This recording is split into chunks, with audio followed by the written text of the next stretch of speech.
What's up mga uncles? So kahapon, nakarakara pala, pumasok tayo ng alas 2 ng umaga.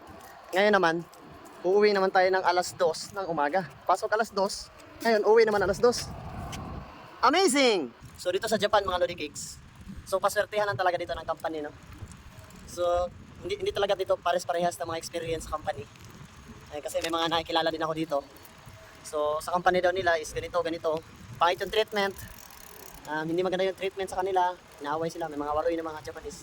Dito sa amin naman, meron naman talaga mga waroy din na Japanese dito sa company din. Kaso, takot kasi sila dito pag sinasabihan namin sila dito about ng mga power harassment, yung mga moral harassment. Takot yung mga Japanese dito sa amin, kaya hindi ko ba alam, hindi naman kami magaling mag-Japanese, pero konti lang, nakapagsalita naman, not straight, but nakakaintindi. Kaya siguro din na hindi rin kami basta inaabuso ng mga Hapon dito. Ang mabait ng mga Hapon dito talaga sa amin.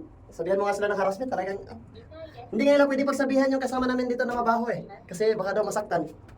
Harassment daw yun. Pag pinagsabihan mo siya na mabaho siya, masasaktan daw siya daw. Yan sabi, ang suggestion nila sa amin, kung hindi ka aalis sa trabaho, umuwi ka na lang ng Pinas. Hindi mo kayang i-handle yung problema na yan. Kasi may Hapon kasi kami kasama dito na hindi ko talaga ma-explain yung amoy. Magkakasala ako sa kanya. Pinipigilan ko na yung sarili ko na hindi magkasala eh.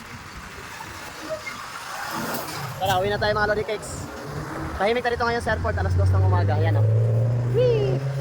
Let's go home! Let's go home!